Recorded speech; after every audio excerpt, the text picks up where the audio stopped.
Hello and welcome to another episode of the FemiNinja Project. And thank you so much for tuning in. And of course, I have a wonderful guest with me today. She's really very special because I have been a guest on her podcast. And so she is now coming on mine. And it's always so much fun to do these.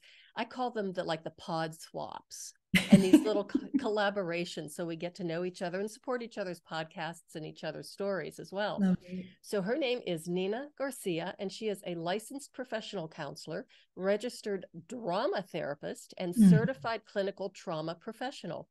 She is passionate about creatively supporting people to redefine their relationship to trauma, emotional drama, and intersectional identity. While specializing in trauma, Nina has a unique interest in empowering people with mixed identities and diverse narratives to heal from traumatic invalidation.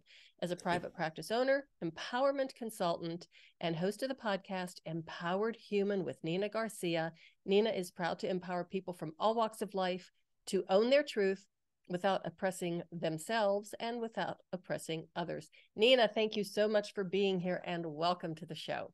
Ooh, Cheryl, thank you so much for that fabulous introduction. Well, I did not include the fact that you might be singing for us and singing to us during this I might episode. be singing. Yeah, I might be singing, y'all. I do it all the time. Of course, yes. It's a big part of the way I communicate and express. Of course. And I see that on your Instagram a lot too. And that is so important before we really get started into the nitty gritty. The ability to express yourself, even if it's non-conventional, because there are so many different ways of doing that and being able to express your emotions, express, your personality, what you're feeling. So talk about that just a little bit, my singing friend.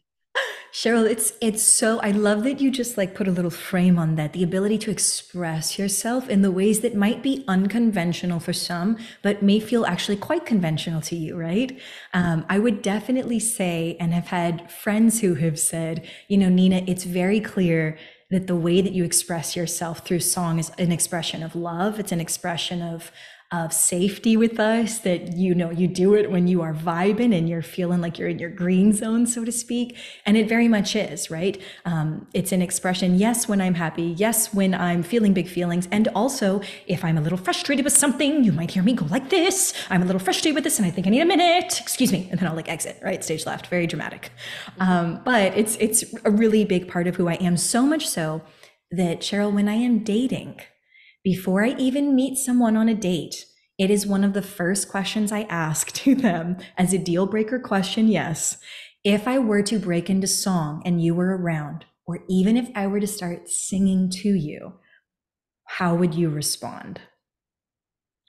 It's a huge part of my individual culture, how I express and how I live in this world. It's really important to me that I'm surrounding myself with people who can accept that and maybe even love it. Well, I would hope so, because you do have a beautiful voice and fantastic energy. But I'm really curious, what are the reactions that you get? Do some of them just say, "Hey, it's been nice knowing you," and hang up the phone or stop texting? I mean, what reactions do you get? I get the gamut. I get everybody from, the people who are like, wow, I would probably be really embarrassed. I think that would make me really uncomfortable. To which my response is, thank you so much for your honesty. I'm not the person for you, right? I don't want to make people uncomfortable. You don't have to have a partner that sings. But this is not something that I'm like, oh, I'm going to choose to sing in this moment. It is something that very naturally occurs for me. And it is a very natural expression of how I'm feeling in the moment, often through love and safety and, comfortability with someone else. And so I get that. I also have the people who are like, I'd start singing with you. And then I'm like, boom, right there. But also don't steal my shine. Don't steal my thunder. Exactly. I can share the stage. I love to share the spotlight. Just don't steal my spotlight. I won't steal yours either, I promise. Okay, so that brings me to the next question. Do you have a background in theater? I'm guessing you do. I do. So I am, as a human being, I will say that as a human being, I am designed with lots of energy. I always have been. My mother referred to me as her out of the box child. I was always different. Now I know that the label on that would be neurodivergent for those people who are familiar with neurotypical versus neurodivergent. I am definitely further down the neurodivergent spectrum, which just means that I see the world and process it a little bit differently. But so I've got really big feelings, I've got really big emotions, and I have lots of skills for me to be able to handle them so I can function effectively. When I was younger and I didn't have as many skills, it was really hard because I was naturally very expressive, right? So I'm already naturally expressive as a human being. I found stage performance as a way to funnel that natural expression. Mm-hmm. It was a way for me to feel calm, cool, collected. I belonged there, right? I had something to offer to that space, and it gave me a lot of structure, right? So I found singing first. I found choir, then I found pop performances and things of that nature. And then I found musicals in high school. And then in undergrad, I majored in musical theater. I do have a bachelor's of fine arts from Sam Houston State in musical theater. I was a professional performer for a while. I performed with the Alley and with Tuts and with stages and different spaces in different ways. With people from those different spaces, just so we're clear on that too, and in many others. And I had an agent. I mean, I did the dramatic thing, and then I woke up one day. It wasn't all at once, but slowly but surely, I was like, this isn't fulfilling for me anymore. The Mm-hmm. stage performance itself, it wasn't enough. I was like, I got to do more with this. I've got to affect people in a very particular way. And so I became a teacher of it. I said, I'm going to teach interpersonal communication. I'm going to teach drama. I became a fine arts department chair.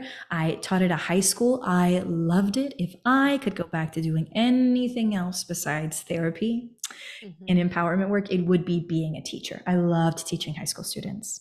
Mm-hmm. But even when I was there, I was working with, these young adults in many ways, right? Who have been through incredible things that human beings would hope that you don't have to go through. But the reality is we are human. We're not robots. The world is not perfect. I had students whose parents had been deported, but they were American citizens. So they were here with foster families. Oh. I had students who were houseless, living with their families in vehicles and in and out of shelters. I had students who were born into gangs, were jumped into gangs because they wanted resources in order to survive their environment. I mean, there's so many difficult spaces that teens are already dealing with. And then we add on these, sometimes larger than life, it feels like circumstances, and they're kids, right? They're young adults, yes, but they're kids still. And then we don't give them any tools emotionally to deal with it. Mm-hmm. In most cases, right? I am going to say that even as a therapist, we're not giving our youth the emotional skills that they need to be able to deal with the world at large. And then those kids become adults, and then the adults don't know how to handle their feelings. Mm-hmm. And so even when I was teaching, I loved teaching. I went to my laptop one day and I said, I've got to do more. I've got to do more to affect these human beings. How can I use drama therapeutically, right? To really help them heal and things of this nature. And that's when drama therapy popped up. Now, a lot of people think when I say I'm a drama therapist that I've like made it up, that I've just created it, right? You must work with dramatic people. Oh, you're so dramatic. That's why you call yourself a drama therapist, right? It's not the case. I am a master's from NYU in drama therapy. I was trained there. It's a 2-year program at NYU. And that is where I learned how to truly use dramatic and theatrical psychological interventions to be able to help people heal, right? To be able to help people feel safe again within their own bodies, safe with other people, and safe in the world at large. Mm-hmm. So I just have to ask you, when you saw that drama therapist or drama therapy as, yes, did the whole world open up? Did you hear a choir of angels singing? I mean, there you go. I I mean, found it. I'm home. I think that is how drama therapy feels for me. Like I found it, I am home. Mm-hmm. And I remember it opening up the page and seeing NYU drama therapy, right? Big and purple, the white background. And what I remember feeling was this sense of openness, Mm-hmm. possibility, and then very much finite. It's time for you to leave teaching. It's time for you to go to graduate school. Mhm. I had never been to graduate school. The degree that, or the certification that I had was a teaching certification because I had a bachelor's previously. That's Mhm. how I was able to teach in the district that I was in. Mm. But now I was going to graduate school. I was going to get graduate level training, and a master's in being able to use this, within somebody's internal systems now, right? Not just what's happening in the world around them and in the classroom or with their families, but really within their internal systems to develop all sorts of things that they needed to be able to not just survive in this world, but really thrive in this world. Mhm. I have spoken to several other, like a music therapist and arts therapist. And so it seems like, thank goodness, the world is opening up to a lot of different alternative ways of healing, Mhm. healing trauma, even healing depression, healing any other kind of mental health issue with the arts. Mm. And the drama thing, I just absolutely love that as a dancer, because we're all about, it depends on what, or what style of dance you're doing. But during the pandemic, I was doing some online ballet classes, and actually it was based out of Houston, a lovely, lovely little company. Oh, And the woman who was teaching the classes was actually in Brazil. But I mean, thank goodness for online, right? And this here I world we am. live in. I know. Here I am in Denver. There were two women in the UK, one in Germany, one in Puerto Rico. I mean, it's just awesome. But she Wow. decided to start teaching us contemporary ballet. And I'm going, oh, no, no, no, not contemporary. I like the classical stuff. And it was so Insane. much fun. And it was actually so powerful, Mhm. especially during that time when we were so frustrated and, locked up literally, to Mhm. be able to just let go and move without having any constraints. Oh, yes. And I think, thank you so much for sharing the reality of that to move without constraint, right? And in learning our own bodies and how they want to move, when people talk about, I want to try something different, Nina, I was in talk therapy, or I've been in talk therapy for years and it's not working for me the way I want it to. And I say, well, you got to get your body involved, right? Especially if you're struggling with trauma. It Mm-hmm. gets stored in the body. You've got to get your body involved to move those narratives through and understand, how you can have agency over it instead of it having agency over you. And so arts therapies wise, I mean, you named some of them, right? We've got art therapists, we've got music therapists, we've got drama therapists. There are also dance movement therapists and poetry therapists. Those are considered the art therapies. And they're not as available everywhere as we might hope them to be, right? They're not as accessible. But I love to hear that, right? In particular, with the addition of online modalities and right and mediums and things of this nature, that we're able to reach more people that way. Mm-hmm. Absolutely. And that's such an important point that you brought up, moving your body. It's that Mm-hmm. mind body connection. Mm. Because no matter what you're going through, no matter how bad it can be, and it can get really bad, once Mm-hmm. you start moving, it's almost like that ability to connect with your body, because as you know, of course, you've got the dissociation with trauma, and that's really ugly to deal with. But Mm-hmm. once you can get grounded in your body, it's almost like through physical movement you're healing the mind.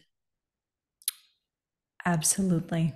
I could not have said it better myself. There are entire groups that I run that are literally just about get out of your head and into your body. I just want you to move your body and trust the movement of your body, right? And there's exercises around that, but just move your body and trust that it will shift your mood. Mm-hmm. Trust that it will shift other parts of you internally, and you won't have to think about the trauma. You won't have to think about what you've been through. Mm-hmm. Just practice getting into your body and helping it feel safe again. I think a lot of people don't realize when we talk about trauma, Mm-hmm. right, that I think most people are like, well, trauma is like anything bad that happens to you, right? You get in a car accident, that was traumatizing. You're assaulted, that was traumatizing. Trauma is what gets stored in the body after an event that felt threatening, but not every body will store that trauma. And so not every event is traumatizing. We can Mm-hmm. have two people in a car accident, for example. Mm-hmm. One person is like, oh my gosh, that was horrible. That was, I never want that to happen again. And then they're fine. They can get in cars again after that. They can move forward. They can drive. They're not storing the trauma. Whereas the other person, maybe in the same car as them even, gets into the car accident, is now afraid to drive, can't believe it happened, is not sure that they want to get into a vehicle. They're not ready yet. That is the trauma stored in their body. Until it is processed through, the stories tend to stay because the body says, we've got to protect us from the next time this could happen. And so I do think that's something that's really important for people to realize is trauma is not just anything, dramatic or traumatic that happens. Certain people's bodies store trauma and they store them in really different ways sometimes, right? There's so much I could say about trauma and how it expresses itself. But I do think that there's a great resource out there, The Body Keeps the Score by Bessel van der Kolk, right? It's a very popular book, but there's so many other resources out there that essentially, again, get to this core idea of you got to get into your body. You've got to have that agency so that your body's like, oh, you mean we are okay? Oh, you mean we can get in a car again? You mean we can drive again and we're going to be okay?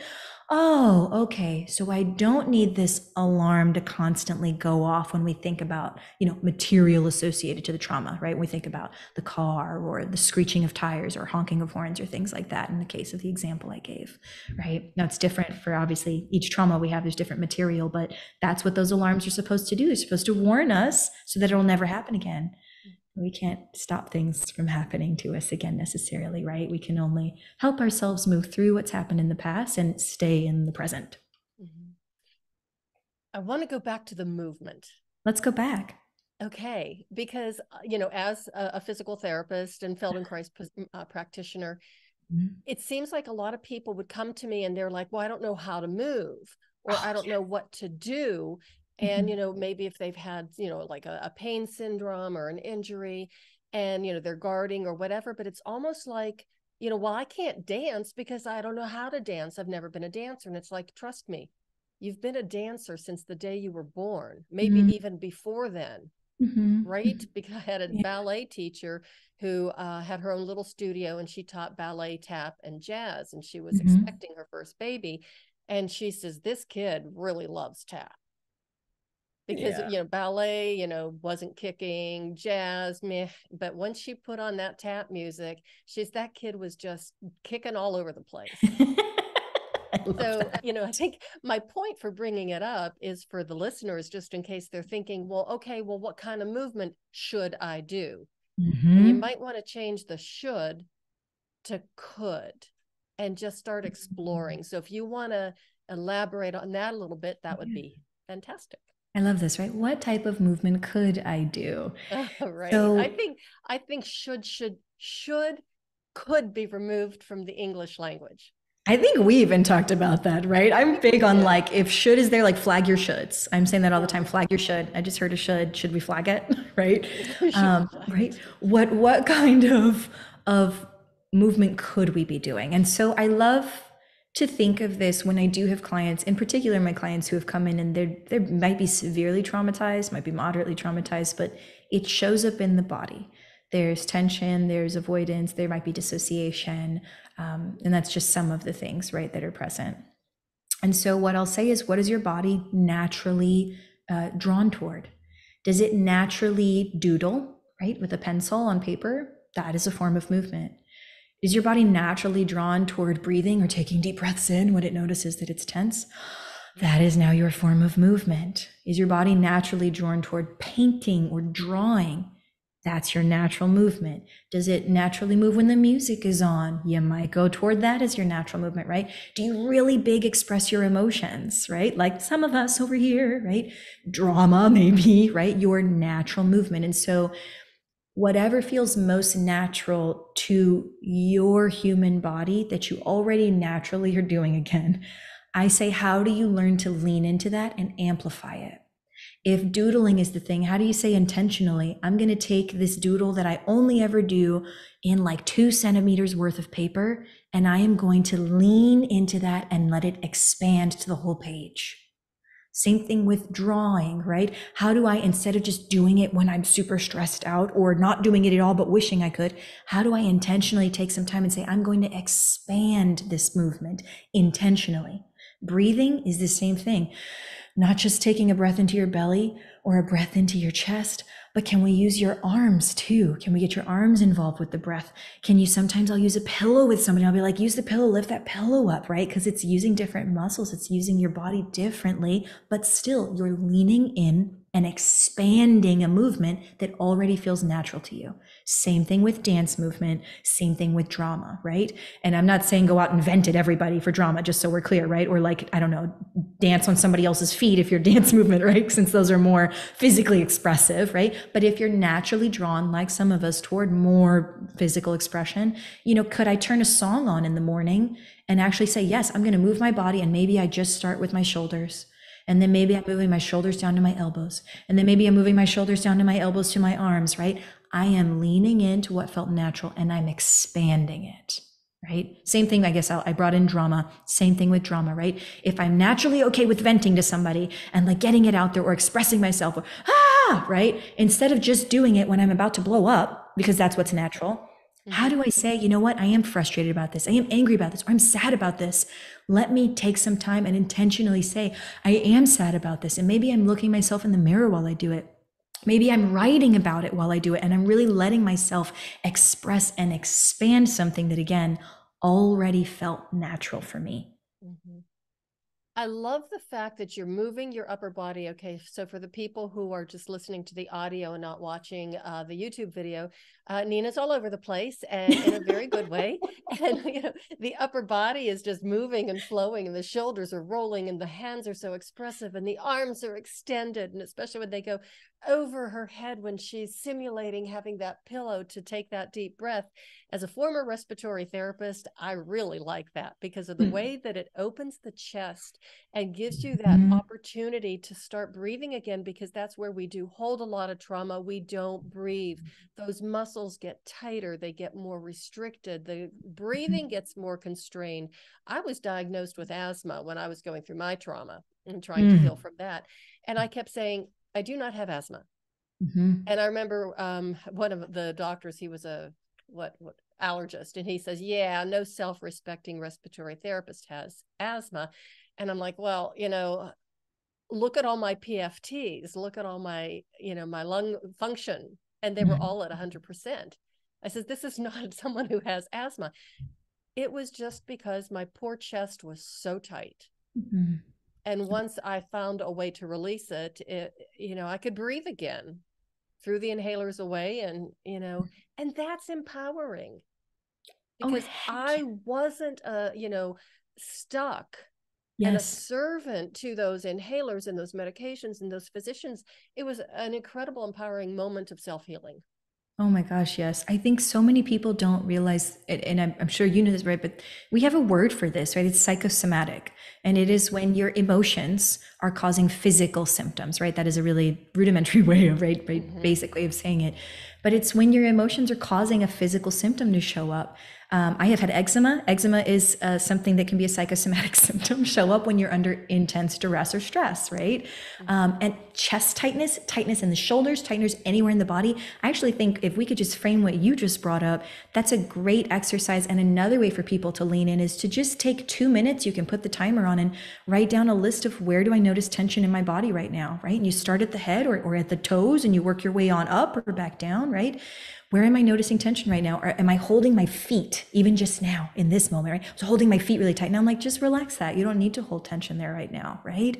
How do we breathe into that part of our body and let it again expand, right? So that we have that sense of agency and presence. There is no threat in my environment right now. I can breathe.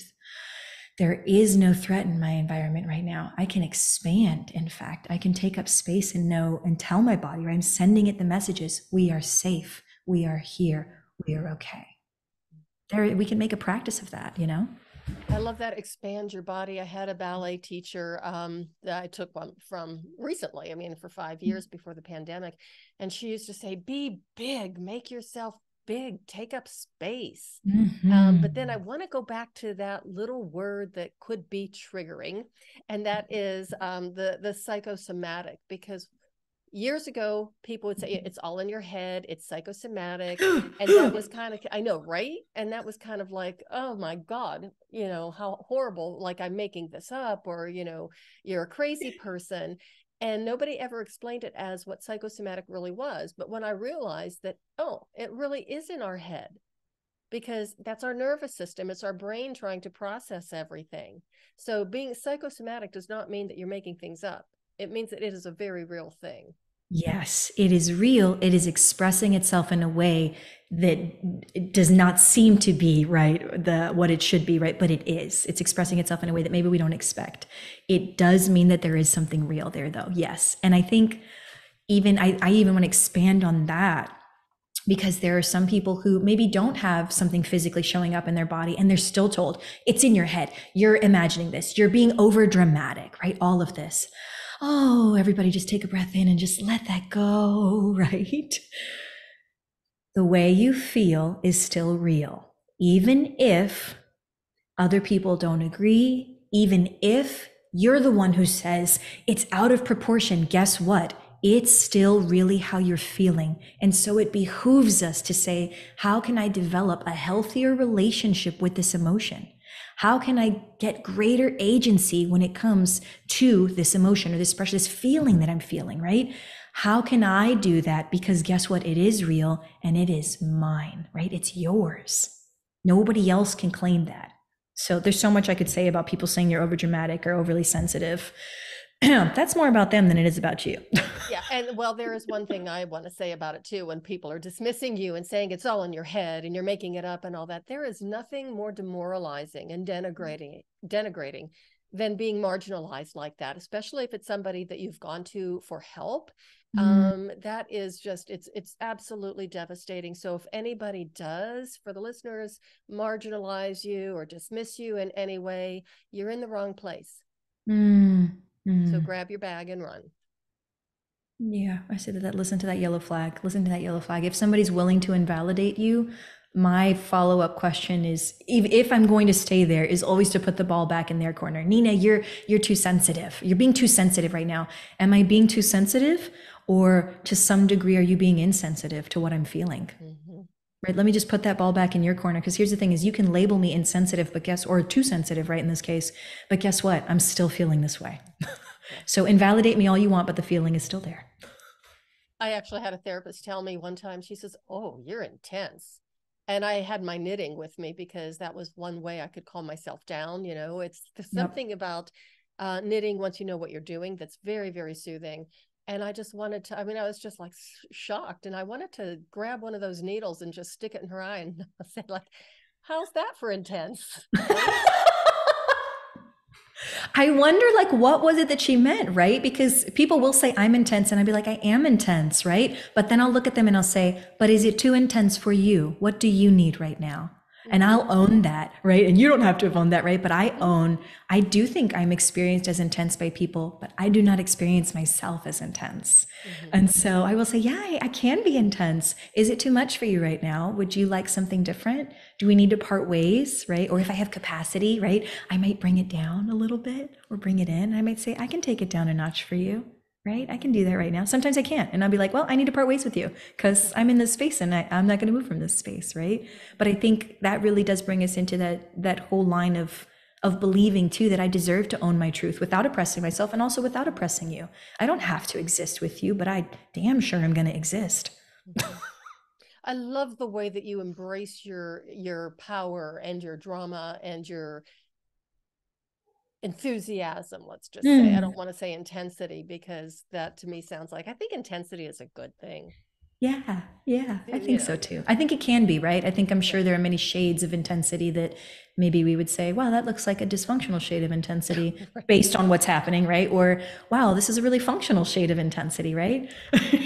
And I imagine context has a lot to do with it. So I'm just curious, Nina, how long have you been a therapist? How long has it been since you, you earned your degree and launched your practice? 5 years. Wow. Yes. So it's been a great 5 years. We're going on 6 soon, next month, if I'm not mistaken. And It's been lovely. It's been wonderful. Like I said, it's been. I think I'm one of those people who is blessed and privileged enough to be able to say I love what I do every day. Like when I walk in, I love what I do, and it's not always easy work. In fact, I would say most days it is not easy at all. Some days I am really walking through it. I like to describe what I do as like being an emotional warrior. And my job is to go onto emotional landscapes, which are internally within people, right? I have to discover what that landscape is with them so they are no longer surprised by it, right? It exists within them all the time. But when they haven't done that exploration, that internal exploration to explore that emotional landscape, it can be quite frightening and it can really surprise us from time to time, right? We can fall in holes that we didn't realize were there, or we keep going into the woods that we haven't explored, right? And so on and so forth. I could metaphor the heck out of this, but it is my job to be able to say, I'm willing to go with you into that scary space. I'm willing to go there with you. And I promise that if you go through it, right, because we can't cut it out, we can't go around it, right? Not permanently, at least. If we go through it, we will reintegrate it for you. You will know this and you will be able to own this landscape. It will no longer own you. So I have a question. Did you say emotional voyeur or warrior? Warrior. Warrior. That's what I Emotional thought. warrior. Yeah. Because of Yeah. course I I do love think, that. I think in the terms of when I say that too, I've had this conversation many times. The reason why I use that terminology is when I perceive of and imagine a warrior, it's that person who goes into the uncomfortable, maybe even battle space intentionally because they want to get something done. And at the end, somebody needs to be feeling more safe, more secure because the warrior has done their job, right? So when I think about emotional warriors, and I even tell my clients, I'm like, you're becoming an emotional Jedi. Like, just get ready for it. I'm giving you the skills to be an emotional Jedi. You're going to be able to traverse this landscape without me, right? But emotional warrior for me is the individual who says, I'm going to go into the emotional landscape. It could be war torn. There could be abuse there, a history of trauma. It could be messy, right? It is probably messy and uncomfortable.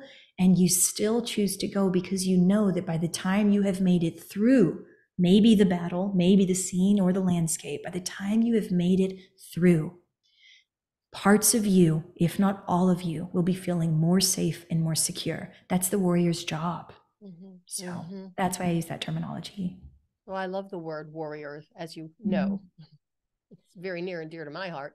Yes, my So, FemiNinja friend. yeah, right. So, when did you decide and how did you decide to start you have your, hang on one second, it is in my notes, You got this. the Houston Creative Arts Therapy.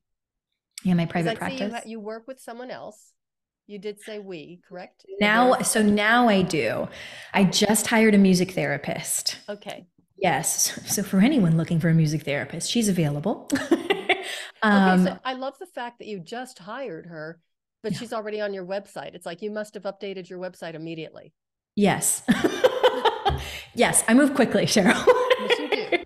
When I'm ready to do something, I do. I like to move, at a pace that I think is reasonable, right? But it is also appropriate, right? Like we knew I had been speaking with her most of the year on and off. And when she was finally available and we both knew we were ready, I said, let's do this. Like, let's do it. Let's go all in. I'm definitely like 110% kind of person. And you will see that not just in my work, in my professional life, you'll also see it in my personal life. You'll see it in my partnership life, right? You'll see it in my friendship life, right? There's so many different facets to any human's life, right? But you will see that consistently is that I show up ready to give my all. And then, when it's time for me to pull out or when I don't have capacity, you will hear me communicate that and build that bridge of understanding so that nobody gets dropped or left behind. I'm usually like ready to move when we're ready to move. So is your practice, it's a private practice, is it all online or is there some in person? Is it a, hybrid, one or the other? So HCAT, which I'm going to call it for short, Houston Creative Arts Therapy, right, is private practice. Yes, you can work with me drama therapy. You can work with Anisian music therapy. My sessions, I prefer my sessions to be in person. I do see some clients online, but I prefer my sessions to be in person. I have a beautiful office here in the Midtown area of Houston. I've got gorgeous trees outside. It's very cozy. We've got a little fireplace on one side, Nice. and it's really lovely. Yes. So I really love to be in person to answer that question. And then, excuse me, I feel like there was one other piece to that that you had wanted me to answer. Or if you did a hybrid, you do work with people Ah, online, yes, I or work with how did you adults. decide when it was time to launch your program or the Houston Yes. Creative So when Arts I Therapy? first came down to Houston from NYU, the reality was drama therapy is not a thing everywhere. And so nobody knew what my story was. Nobody knew what a drama therapist was. I created a website. I was like, we've got to get this out there. People need to know what it is. I said, here's how drama therapy can help you. So I created an informational, right? I got social media started and I got it out there. And it took me a while to build up clients, but one of the best things that I did was I offered a free group at a holiday raffle. And I said, yeah, I said, I opened up what, 6 years ago now in December. And I was like, holiday raffle, I'm offering a free group. It'll be therapeutic, not therapy, which is, there's a difference there. And I said, just so people can get a feel for what it could be like if you were to be in therapy with me. And a leader the director, in fact, of a treatment center here in Houston, yes, won it, shared it with their team of professionals, and they all agreed we need to have Nina here. We need to have Oh my Nina working with our goodness. clients. We need to have drama therapy. And so, I think it's such a beautiful thing to know that, I offered this freely, hoping to be able to make these connections, and it worked out so beautifully for me. And I think the other thing that I will add to this is the need to continue to show up genuinely with what I had to offer. I knew what I had to offer. I knew how I had to offer it. And I continued to stay true to that, owning my truth, right? Not anybody else's. And it really paid off for me in the end, and for their clients. And also, which increased my clientele in private practice. And so now I am full and booked out individually. And I do have this is now a good time to share about the other offering that we have here that we do. Absolutely. Yeah. So I love my individual sessions, but I am booked out. And I realized that there was a particular kind of person that was coming to see me that needed a different kind of session. So I love my individual sessions. I still do. We have a wait list, but I still am taking individual clients. And, those sessions are typically 50 minutes long, and it looks different for everyone, right? Again, I'm looking at what's this human being in front of me, what's their natural movement, and how can I help them expand that? And so we might be writing in sessions, we might be dramatizing, we could be moving, we could be using puppets, we could be drawing, right? But again, I'm looking at what's their natural movement, how can I help them expand this, yeah, to feel safe in their bodies and such. And so I've been doing that right forever now, it feels like, but not forever, in private practice with individual sessions. But this new client that kept popping up was my busy professionals out there, my jet setters, my people who know the value of their time is so much so that they really didn't have time to come to therapy every week. They were like, Nina, I really need something that's like, I need a day of sessions with you, or I need a weekend of multiple sessions with you. I want to do an intensive with you so that I can, move out to the next place. I mean, these people they're flying for work. Their work schedule might be intense, right? Like 70, 80-hour weeks. And they're like, I just want to take a week off, do some therapy, and then be able to get back into my life, right? It's not an appropriate fit for everyone, but I'm so glad for the first client who just expressed this to me. They were like, I can't do the weekly. I really need something intensive. And I said, let me create a therapy intensive for you. Let me do this for you. And since then, I've been able to offer these therapy intensives for clients who they really want a lot of work in a little bit of time. But when I tell you, Cheryl, that it is work, this is not your typical, we're just going to talk it out therapy session. My clients are involved mentally, physically, emotionally. They're involved throughout the sessions, usually that we have, whether it's in one day or multiple days for a weekend, say, for example. And by the time they are through, they have felt the workout. I usually say it's like, when you go to the gym and you're trying to build those muscles, you feel your workout at the end, but you also feel like I did good, right? This is work. And I know these muscles are going to be sore for a little bit, and then I'm just going to be stronger. We're building emotional fitness when you come into a therapy intensive like that. It's the same. We're still building emotional fitness in individual sessions, right? But you will feel the soreness throughout the session and right after, right? Until you're like, wait, but it feels better. And now I feel stronger with this. So I love it. But those are some of the things that we offer through HCAT to meet the client's needs right now in the world that we live in.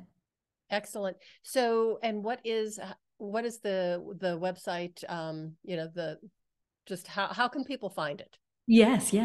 If they're looking for therapy, they can go to Houston Creative Arts with an S, right? Therapy.com. So HoustonCreativeArtsTherapy.com is for therapy. The podcast, there is a link to the podcast on there for people who just want some resources, which I love because the podcast makes mental health, wellness, emotions, and intersectionality, like identity dynamics, accessible. It really brings it down to a level that I think is very accessible. And then for people who are looking specifically for work on like invalidation trauma or identity work, they can do it through therapy. If they're professionals looking to like, how do I do more of this, Nina? How do I do empowerment work and really help people liberate themselves? They'll want to go to empoweredhuman.love. That's a very different, empoweredhuman.love is a very different space than Houston Creative Arts Therapy. You come to HCAT to get therapy when you're ready to level up and really embrace all of you, 100% of the time, wherever you go, own your truth without oppressing yourself, without oppressing other people. Then you're ready for the empowered human world and empoweredhuman.love. Nice. Oh, that's just awesome. And you are on Instagram. I want to make sure that people know this because Nina's Instagram account is just adorable. And, when I see it on my feed, it's like, oh, there she is, and I always give it the like and everything. Thanks. Yes, I'm on Instagram and TikTok at Drama Therapist Nina. Okay, excellent. So you have given us so much incredible information. Do you have one final pearl of wisdom to leave with the audience? Or do you just want to sing? I don't think anybody will be offended. What's funny is that you said that, and then my brain was like, how do I do both? And then I was like, what would be the pearl of wisdom when it comes to talking about trauma in the body, right? We talked about that. We touched on that. When it comes to learning how to move it through in a way that honors your natural movement and allows it to expand so that you can move that on through, right? And I've got a little bit of two songs, I think. So 2 pearls of wisdom here with music, folks. We've got ease on down the road. Like, just keep following yourself as manageably as you can down the road. It will come to a turn. You will come to an intersection where there is more growth, right? You can move beyond that. And then let it go, right? Like, just let it go. You don't need to hold on to that for you to be safe as you move forward, right? I think a lot of people are like, I've got to hold on to my trauma, Nina, so that I know if it ever happens again, right? Unless you are literally there with an abuser, right? And I hope that's not the case. That's a red flag, you guys. It's a crisis moment. You got to get out, right?